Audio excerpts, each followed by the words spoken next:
Zipper rolls out to the right, pitches off to Taylor, and Taylor's to the 20, down to the 15, down to the 10, 5, 4, 3, 2, 1. Touchdown, Billy Taylor! Touchdown, Billy Taylor! Billy Taylor scored a touchdown from 21 yards out. The crowd goes berserk. It was November 22nd, 1969. That they came to bury Michigan all dressed in maize and blue. The words were said, the prayers were read, and everybody cried. But when they closed the coffin, there was someone else inside. Oh, they came to bury Michigan, but Michigan wasn't dead. And when the game was over, it was someone else instead. 11 Michigan Wolverines put on the gloves of gray, and as the organ played the victors, they laid Woody Hayes away. Under center is Wangler at the 45. He goes back. He's looking for a receiver. He throws downfield to Carter.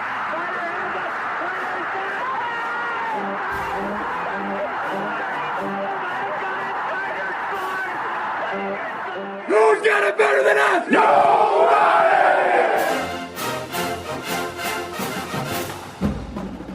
Welcome to the Meeechigan Man Podcast on Wolverine Sports Radio, a member of the V Sporto Network, and in partnership with SB Nation's Maize and Brew, for Wolverine fans from coast to coast. Go Blue, and welcome to the show. I'm your host, Mike Fitzpatrick. Finally, it's game week. Joining us in just a moment will be Nick Baumgardner from the Athletic Detroit. But first, my view from Section 17 to get us started, as we do each week during the season. I still remember that sickening feeling I had watching our bowl game last December against Florida. That game and the Ohio State debacle left me ticked off and discouraged. I couldn't believe our defense had been torched, and our offense looked lost in both of those games. I remember sitting in my lazy boy after that game and thinking something has to change. We have to start utilizing our athletes to the best of their ability and put them in positions to be successful. I didn't know if or how that would happen. And then just weeks later, Jim Harbaugh made the announcement he had hired Josh Gattis away from Alabama, and he would bring him here to install the pro-spread power offense, and even call the plays this season. I never doubted Jim Harbaugh. I'm even a lot like him when it comes to how I'd like to see the game played. I'd like to line up on offense and physically control an opponent, just pound them, and you sprinkle in the pass game for extra measure. And that makes me a dinosaur in a lot of ways. This game is now vastly different than when Jim Harbaugh played here, and even when he coached at Stanford not that long ago. The question became, do you just keep pounding away with two tight ends, a fullback, and play power ball? Or do you start utilizing the players you have to the best of their ability, using a spread-style power offense most of them have played in some form or fashion since high school? Jim chose to make the change, a huge one, in hiring Josh Gattis and bringing him here to change this offense and even call the plays on game day. Jim Harbaugh might be stubborn, but he has proven over these last 4 years he is more than willing to make changes if it is for the good of the team. We all get frustrated because we want things to happen faster, and we want to beat Ohio State in the worst way imaginable. I'm always optimistic before the opener, and whether you've been watching Meeechigan football for decades or you're a young fan, like me, you are ready and expecting a big year from our Michigan Wolverines. Now, despite what is a brutal schedule, I think this is going to be a very, very good year. One that could very well end up with a trip to Indianapolis and maybe even the college football playoffs. But let's not get too far ahead of ourselves. As Bo used to say, you take it one day at a time, 1 week at a time, you prepare, and you take care of business. This Saturday, Middle Tennessee State invades the Big House for our opener. It's a 7:30 p.m. kickoff, a night game. As Nick says, they aren't the usual chump opener. We are far more talented at each position, but this is a pretty decent Conference USA opponent. Beat writer Nick Baumgardner from the Athletic Detroit joins us next on this week's Game Day Show here on the Meeechigan Man, in partnership with SB Nation's Maize and Brew.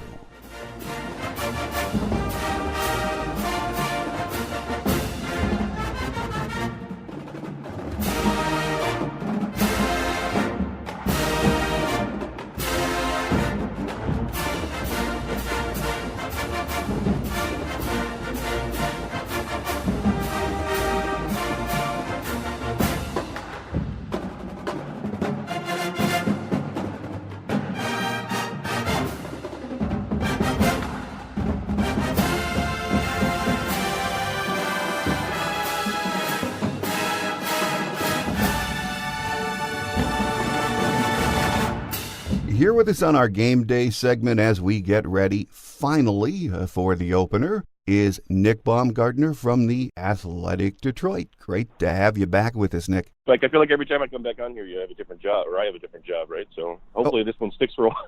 Well, yeah, that's for a while, and we'll keep it that way. That's what I was going to mention. It was a couple of weeks ago I started getting emails. Do you know where Nick is? Do you know where Nick is? And I was thinking you and I have been getting together on this podcast for quite a few years now, and going back to when you were at M Live, then the Detroit Free Press, and just a few weeks ago you joined the Athletic Detroit, which is just an outstanding. I've been a subscriber for years now. You're going to be covering more than just Michigan football, though, aren't you? Yeah, so a little bit of everything, really, especially this fall. I think it'll be a lot of Michigan, a lot of Michigan State, and even some Lions. So in time, I think that'll expand to other sports. But for right now, for me, getting a chance to do some other things in addition to Michigan was pretty appealing. So really excited, and should be a fun year all the way around. Well, it's been good stuff. As I said, The Athletic is a daily read for me. It's also great you're sort of reunited in a way with Brendan Quinn. Are you going to be doing any kind of a podcast soon? Not only with Brendan, but just your own podcast? Yeah, we're going to have. I don't know what all I'm allowed to say, but Brendan and I will have a podcast. Excuse me. Probably by the end of this week.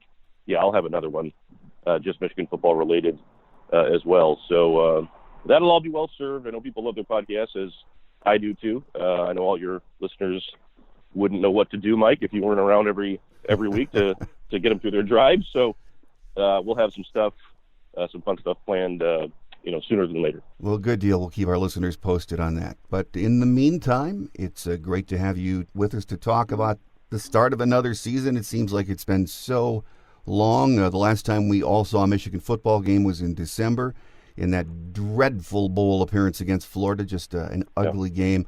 But changes ensued as the new year arrived. And as you said in The Athletic last week, Jim Harbaugh has won a lot of games doing it his way. He's also won a lot of games by evolving.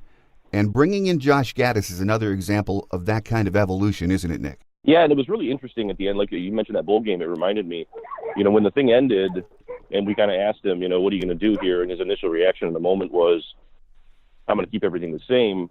My initial reaction was, no, you're not. Like, there's no way, because he was going to get back to Ann Arbor at some point in the next week or so, whenever that was, and he was going to look at tape, and he was going to look at the fact that they had three super athletic receivers do basically 60% of what they probably could have done. I mean, it wasn't a functioning offense in terms of, its ability to strike with any kind of quickness. They couldn't play from behind, all those things. And there's too much history to suggest otherwise from standing pat. I mean, he's never just stayed the exact same. They've always changed something, if it doesn't work, whether it be, one little wrinkle here, a new position coach there. So I knew there was no way it was going to just be status quo. I didn't know how much further down the road they would go in terms of, introducing the RPO stuff and really ramping up a more spread-based concept. But obviously they went all in with it. And, now I think he's painted himself into a situation where they have to embrace it. He has to embrace it. I think he has. And, you kind of burn the boats with this because you can't just revert back to 22 personnel with fullbacks when you spent 9 months in 11 personnel spread out and shotgun with no huddle. I mean, you can't just go back to that in the middle of week 3 because you're frustrated or something, and he knows that. He's a better coach than that. So I thought it was a great move, just like I thought last year. It was a great move to fire or whatever you did with Tim Drebno to get Ed Warner. That was critical, at least on paper. This one was a good move as well. Now we'll find out if Josh Gaddis can put it together. Well, let's talk about this offense, Nick. And as you said, on paper, this team has the personnel to have a dynamic offense on the field. I don't think anyone's going to argue that point. It would be nice if the whole thing clicks right out of the gate on Saturday. But in reality, it might take some time for this, Nick. I would think so. I think that, timing of everything is probably going to take a minute. I'm sure they're going to have, an issue here or there with just basic stuff like getting the signal in,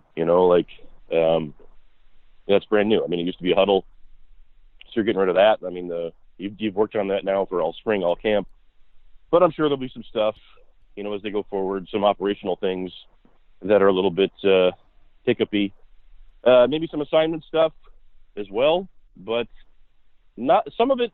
I would think might come along quicker than you think because, their run schemes are basically still the same. They didn't change any of that. I mean, the only difference would be for the quarterback. So the offensive line is still going to block inside zone, but it's tagged with, a front side slant or something. And so that's quarterback receiver. For the offensive line, that's the same as it ever was. So that's not that much different for them. I think for the running backs and the skill guys, yeah, like you said, Mike, I think those guys, there could be a learning curve there. I think I've heard a lot of people say a lot of things about a lot of stuff, and that includes Urban Meyer, who is now apparently on TV. But he did have a good point. One of his points, anyway, was that, you can't just go from a downhill smash mouth, what have you, and overnight turn yourself into a spread team. That's really hard to do. That's true, but I would also argue that Michigan spent probably 60% of last year slowly transitioning its run game into a spread run game. It's just now the pass game has to come along with it. So they're probably I wouldn't be throwing my remote at the wall if they don't score 40 against Middle Tennessee. But by week 3 or 4, if they're still sputtering, maybe then you can have some frustration. Well, bottom line is you have a senior quarterback. It seems like this offense is tailored for him. Dynamic receiving core, including the tight ends. The best offensive line we've fielded in a decade or more. So there is no reason this offense won't eventually work, is there, Nick? No, I don't think so. I mean, on paper, and again, that's all we can do right now is project what we know on paper based on who they have coming back and everything else. No, on paper, they have everything they need. There's nothing that I would look at and say, and that's why, I picked Michigan to win the league. I think everybody knows that by now, but I mean, I did it because when I look around the league, I see all these teams that, pretty good football teams, but they had some glaring questions that were like, you don't know who your quarterback is. That's kind of a big deal. He's never played in your system before or with your team. That's kind of a big deal. That's Ohio State's situation. Obviously, they're loaded, but your quarterback's brand new. Your head coach is brand new. Those are not just things to gloss over. Michigan State's defense is, at a championship level, but its offense is a disaster. Like, that's not just something we say, oh, well, it's not a big deal. Michigan, the only thing offensively you can come up with is not a lot of depth at running back. But as you just said earlier, when you're fielding, I would say probably the best, probably since like 2006, 2007, best offensive line since that time. I think that's going to help your running back position. So I think you have good receivers, you have a senior quarterback, you even have a good backup and a good third stringer. I mean, they have like the most deep, the most depth in their quarterback room of anybody else. So I think they have more than enough. There's no reason for it not to succeed, barring some sort of like massive rash of injury, but they even have depth. So now it's up to the coaching staff to go put together game plans and execute and make sure they're in the position to do their thing on Saturday. Well, Nick, let's talk about that quarterback situation for just a moment. In the Big Ten Media Days a couple of weeks ago, Jim sort of raised a few eyebrows when he talked about how he needs to get Dylan McCaffrey in, or wants to, every game. Yeah. So that is going to be interesting to see what he means and how that develops, isn't it? Yeah. I still don't know if that's been answered as to what he wants to do, or if he's decided against it, or what have you. But it's interesting, and I think it was certainly worth exploring, even if they landed on like, this past week in practice or something like, okay, yeah, he's still so much better. We're just going to go with him, and we'll get Dylan in there whenever we can. But the fact that Dylan was playing so well through spring and working out as well as he was in summer, I think you owed it to yourself to at least think creatively of, okay, are there things we can do to, take advantage of what we probably believe is one of our best, shoot on offense, probably one of our best 15 players. And I think at the end of spring, I think they believe that. What do we do to take advantage of this person? If he was at any other position, that wouldn't be hard, but it's quarterback. So you got to think outside the box a little bit. I kind of looked at it at one time and said, what if, say, out of 20 schemes, Shea Patterson had mastered 15, and was pretty good at the other 5. But those 5 Dylan McCaffrey, had kind of mastered. Is there a way you can juggle, between the 2 in games? Because what I wouldn't do is just check him in for trick plays and gadget things. And I mean, I wouldn't do that. That's Right. just going to disrupt your flow. You're better off, just leaving Shea in there and let him run the offense.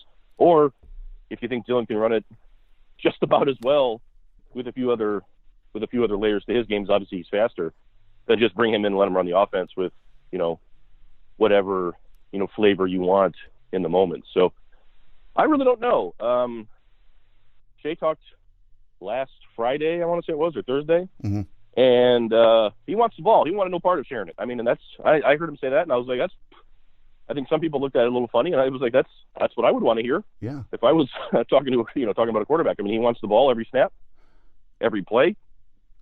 Believes, of course, that that's his ball and his team, and nothing against Dylan, I don't think at all. So, but at the same time, obviously, I think he's mature enough to know that if there's something that he can add, McCaffrey can add, that'll help them win, he'd be more than willing, I'm sure, to do all he can to help that. So it'll be interesting, but I think I'd be surprised if we didn't see them both at some point right in week 1. I mean, that'd be a little surprising, but I guess we'll have to wait and see. Well, I know fans hate when you keep bringing up Urban Meyer, but, I was watching him on Fox over the weekend, and he brought up what, I think a lot of people are saying is a valid point. You have a 35-year-old offensive coordinator who is a very good coach. Again, no one argues that point, but he has never called plays in a game.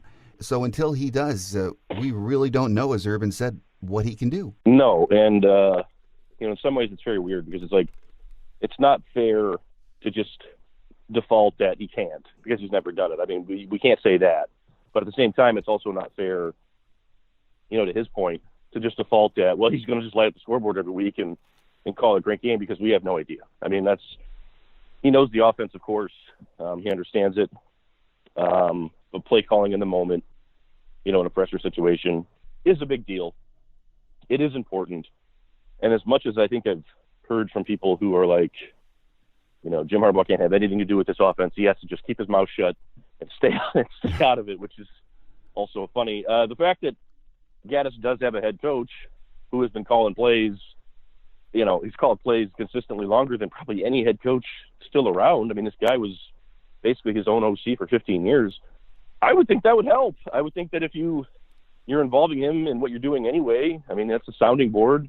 Even in the moment, I would think that would help. So I think this is a good situation for him. I thought this, if he looked around the rest of the country, obviously he wants to be a head coach at some point, and he wanted to run his own offense.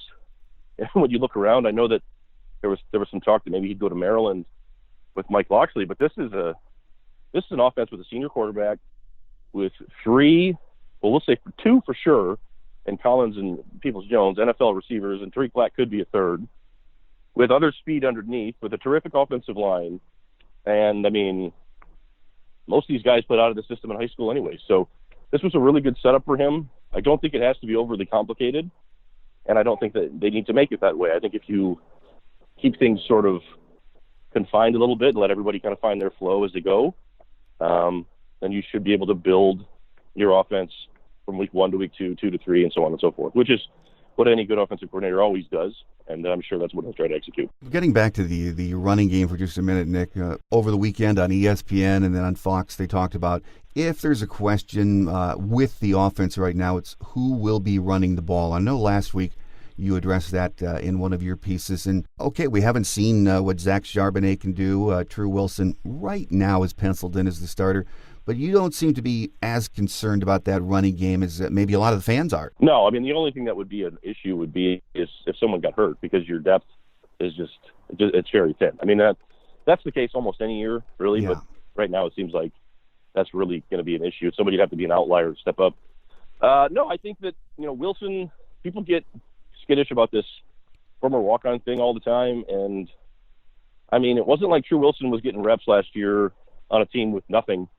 I mean, he outperformed a bunch of scholarship guys. I mean, you can say it one way or the other, I guess, right? It's like he either outperformed a bunch of scholarship guys or they didn't perform and lost out to a walk-on. I guess you never know but, he comes in there. He's their best blocking running back. He's disciplined in the hole. He takes care of the ball. If he plays block for 4 yards, he's going to get you 4 yards. And there are worse alternatives than that, trust me. So, he gets what's called. He delivers what you're asking him to deliver. Does he go above and beyond talent-wise? No. I mean, that's why he was a former walk-on. But, I mean, he's a steady football player, who's really sound at what he's doing. And, a running back room this young without somebody like that would cause me more concern than if you told me True Wilson was going to play, 35% of the snaps or whatever it is. I mean, I think that's a good thing. I think it's a good thing for Christian Turner, who I think if he can stay healthy could really be good. I loved his high school tape. I thought Christian Turner reminded me a lot of Karan Higdon at that age. And obviously we know Karan Higdon turned into a really, really good player here. Mm-hmm. So I like Turner. Charbonnet, everybody knows he's physically talented. He's still a true freshman. I don't think you can ask the world of him, but I think you can ask a little bit of him, and I think he can give it to you. And between those three, if you get one more outlier, that's 3 and an extra. I think you're probably okay. But the bigger thing is Wisconsin's probably got the best offensive line in the league, but I can't think of one who's better than Michigan's at number 2. I mean, they have at least the second best offensive line in the league, one that's going to create room for you, and you're RPOing people, which is going to create room for your run game. That's part of why people do it.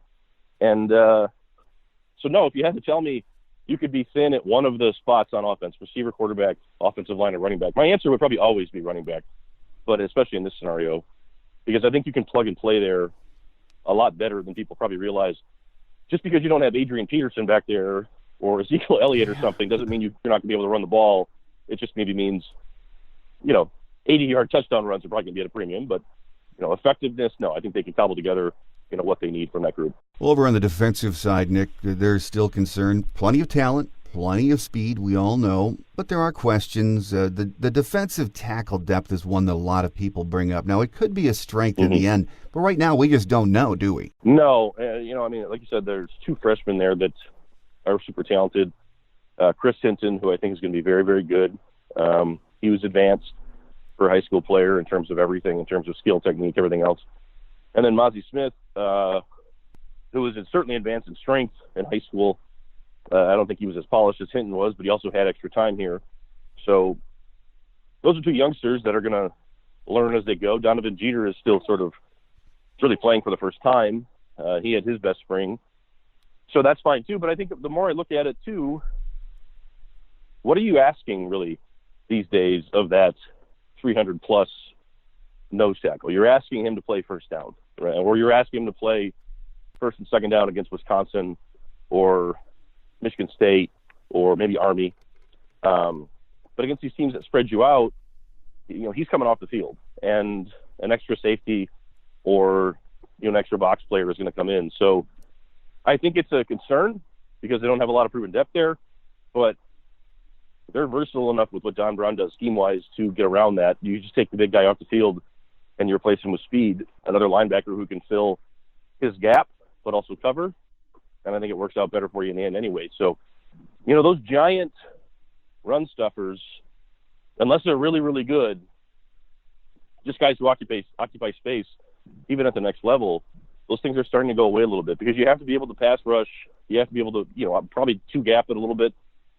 So just having the giant, you don't see that as much anymore. You don't see guys recruit that, the giant 325-pound kid out of high school. Give me the 275-pound kid that I can tinker with, and if I want him to be at 300, I'll get him there. And I think that's kind of what they have, even though Mozzie Smith's a big dude. But those are versatile athletes who can play a couple different positions. I also don't think you need to rely so heavily on a 320-pound run stuffer against a team that's going to spread you out and not run the ball. So I think you can get around it. Again, a concern, sure. Something that I would, have be taking pause on whether or not they're going to win 8 or 9 games. No, I don't think it's that big a deal. I think they can get around it. Well, there's been a lot said since the season ended with Don Brown making adjustments to the defense. We know the Florida game, the Ohio State game was a debacle. A lot of people are saying that's now given him the time to throw in more zone coverage. As you mentioned, though, against Ohio State last year, he was trying that, and there were other times the Michigan defense was mixing in zone coverage during the season, but What kind of changes as far as zone coverage do you think he can really add? Well, I mean, like you said, they've always had that cover 2 trap zone check that they run periodically throughout the season. They had others that they used against Ohio State. The problem with that is Ryan Day knows Don Brown pretty well. Yeah. And he knows every zone check that he has, and he knows how to beat all those zone checks. So he knew everything they were going to do and when they were going to switch it, and they had a call or a check themselves, ready to beat it, and they did. So that was, more of a case of you just got by a better offensive game plan than what you had. So it's a really tricky question. I think we'll see really quickly, though, because Middle Tennessee is going to spread the ball out, going to spread out wide, and I would assume just go right into what Ohio State and Florida did. I mean, just start crossing everywhere and try to take advantage of man coverage whenever you can. The problem is if you show too much zone, you're going to get RPO'd, and they're going to run the ball down your throat because they're just going to you're going to take guys out of the box, and you're not going to be able to stop the run. And that's true of every defense anywhere. So basically, I think what it has to come down to is you have to get more speed on the field at those spots against those teams where it's going to be a problem. Not having Amber Thomas healthy as the season starts, it sounds like he's going to be ready to go sooner than later. But that's, you want to talk about concern, that's a concern. Depth in the defensive backfield, especially in terms of coverage. Can you have more zone checks? Yes. Would I advise anyone to think that he's going to be suddenly like 50-50? No. Yeah. I mean, that would be like over my dead body. There's no way he's going to do that. So depending on the team you're playing, depending on the situation, and depending on how good their athletes are. I think it'll be week to week, but I think they'll still mostly be, a man coverage, single high football team. But could we see more in there? Yeah. A ton, enough that most people would notice, probably not. And I think that would be all, again, dependent on who you're playing and everything else. But I do think that first week we should see maybe a little bit of what they've come up with in terms of what are you going to do when they spread everybody out. You're in man coverage. Your linebacker goes out with a receiver all the way to the boundary or whatever. Now what? So those are the things that got them in trouble, and now we'll see what their checks are there. Well, of course, as we know, it all starts this Saturday evening in the Big House against Middle Tennessee State, a team most Michigan fans don't know a lot about. I don't know a lot about. Their Conference USA team, they won the East Division last year. They don't have many starters back, lost their record-setting quarterback to graduation. Bottom line, though, if you're going to be a national player on the scene like Michigan, you got to wax a team like this, don't you, Nick? Yeah, I think so. I think Middle Tennessee is not your average jump. Rick Stockstill's been the coach there for, God, this is how old I am. My first job ever covering college football, I was covering Western Kentucky. I remember covering a Western Kentucky at Middle Tennessee State game like in the mid-2000s. And he was in his fifth year then. So, I mean, he's been around for a long time. He has a program that they feel good about. Like you said, they do lose. His son Brent was their stud quarterback, who's a record setter for him. He's gone, so that's obviously a huge transition. But no, you're right. I mean, I think that athletically, there's no reason for you to have serious issues for 60 minutes, based on you're making mistakes or whatever it is. Michigan has better athletes across the board than this team. And it's not like, week 2 where you're playing Army when Army presents all these unique challenges just because of scheme. This isn't anything you've never seen before. Michigan sees this stuff all the time. So I think it's a pretty good team to open with. I don't think they're terrible, but I don't think that they're good enough to where they're going to be able to really bother you. But they will do some things that you have to work on to fix some stuff that challenged them last year. So I think it's got a little bit of everything. I'd rather have them than Army in week 1 if it were me. But I'd rather probably not have Army at all if it were me. But that's it. So I don't think it's anything like a 1AA jump, but it's certainly a team that they out-athlete at every position on the field, and it should be one of those games. Well, until we tee it up on Saturday, of course, we're not sure about a lot of things, but we're going to start finding out at 7 p.m. Saturday night in the Big House. So our guest today has been Nick Baumgardner, who covers Michigan football for the Athletic Detroit. Of course, a lot of our listeners, Nick, I've been wondering where you were the last couple of weeks. Tell them about how they can subscribe or find you on The Athletic? Yeah, so any story I tweet out, you can click on there, and it'll send you right to a subscription link. I think the promo code is probably still available. It's just theathletic.com/welcomenick. That gets you, I think, 40% off. There are other promo codes out there as well, especially with the start of college football season. They always have deals like that. So you just go to the site. I mean, that's the signing up is pretty simple. It's at any area there. You can download the app, sign up through there. I mean, most of the stuff gets hosted through that app, which is pretty slick. Of course, no ads, no videos, no autoplay stuff, just content and pretty good stuff. I mean, I think that a lot of Michigan fans, I think, have probably already found it because Brendan's so good. But if you haven't, we'd be happy to have you give it a shot with us. So it is good stuff, and I'm sure a lot of Michigan fans are going to find it. So our guest again today, Nick Baumgardner from The Athletic Detroit. It's good to have football back. It's good to have you back, Nick, and we look forward to our next visit in a couple of weeks. Very good. Awesome, Mike. Thanks so much. Quick Hits is next as we wrap it up for another week here on The Meeechigan Man and in partnership with SB Nation's Maize and Brew.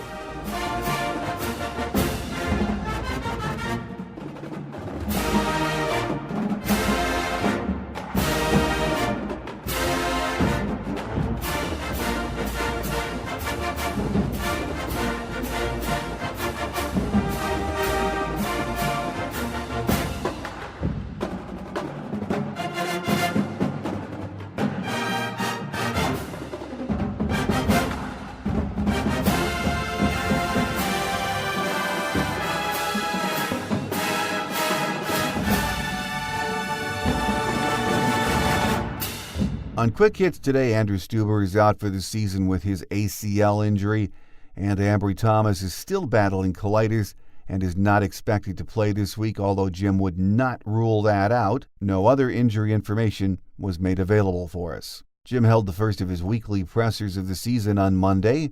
Here are some of the highlights. Shea Patterson is now officially the starter. Jim still maintains he wants to find ways to get Dylan McCaffrey snaps each week, though. With Andrew Stuber out, Jalen Mayfield will be the starter at right tackle, and Ryan Hayes moves up to number 2 behind him. Actually, Hayes is the backup for both right and left tackle positions. Will Hart will handle punting, but Quinn Nordine and Jake Moody are still locked in the battle for the field goal and extra point jobs. Jim did not name a starting running back.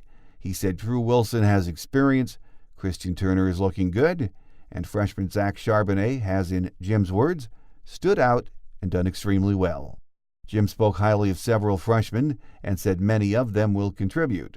He mentioned Dax Hill as living up to his billing and also said he was impressed with Mozzie Smith, Chris Hinton, and DJ Turner. He said tight end Eric All will play quite a bit, and receivers Cornelius Johnson and Giles Jackson will be on special teams and could work their way into the receiving rotation. Now, don't forget our free show app is available from the Google Play and iTunes stores. You can also hear us on TuneIn, Stitcher, iHeart, Spotify, and Radio.com. If you get the show from iTunes, please take a minute to rate or review the program, and we thank you in advance for doing that. And that will do it for our Game Day show this week. Thanks again to Nick Baumgardner for being our guest. You'll hear from him several times during the upcoming season. On Thursday's Visitors Edition, our guest will be Middle Tennessee State radio play-by-play voice Chip Walters. We'll also have any news updates and, of course, take a peek at the weather for the opener. I can't wait for Saturday, and I know you feel the same way. So thanks for tuning in, and don't forget to tell your Michigan family and friends about the show. Until Thursday, I'm your host, Mike Fitzpatrick. Have a great Wolverine week, everyone. Take care. And as always, go Blue. Thanks for joining us today on The Meeechigan Man, here on Wolverine Sports Radio, a member of the V Sporto Network, and in partnership with SB Nation's Maize and Brew. Our listener lines are open 24/7 for your calls at 313-263-4842. That's 313-263-4842. Or email us at themeechiganmanpodcast@yahoo.com. That's the Meeechigan Man Podcast at yahoo.com. The Meeechigan Man Podcast is produced at the studios of Robin Lynn Productions, Allen Park, Michigan, and is not affiliated with the University of Michigan. Go Blue!